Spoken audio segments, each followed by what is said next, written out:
অনেককাল আগে এক শান্ত গ্রামে মানুষজন সুখে শান্তিতে বসবাস করত, কিন্তু একসময় গ্রামটিতে অদ্ভুত এক রোগ ছড়িয়ে পড়ে।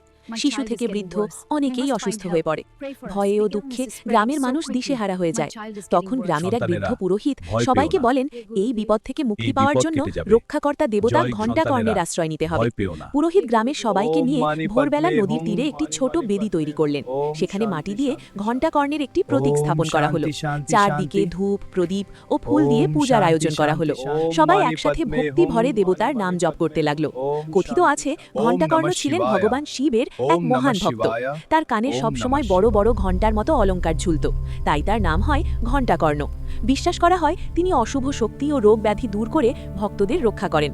সেই রাতে গ্রামের এক ভক্ত স্বপ্নে দেখলেন এক উজ্জ্বল দেবপুরুষ দাঁড়িয়ে আছেন। তার কানে ঝুলছে বড় ঘণ্টা, আর চারদিকে ছড়িয়ে পড়ছে আলোর দীপ্তি। তিনি বললেন, ভয় পেও না, ভক্তি ভরে আমার পূজা করো, তোমাদের সব বিপদ দূর হবে।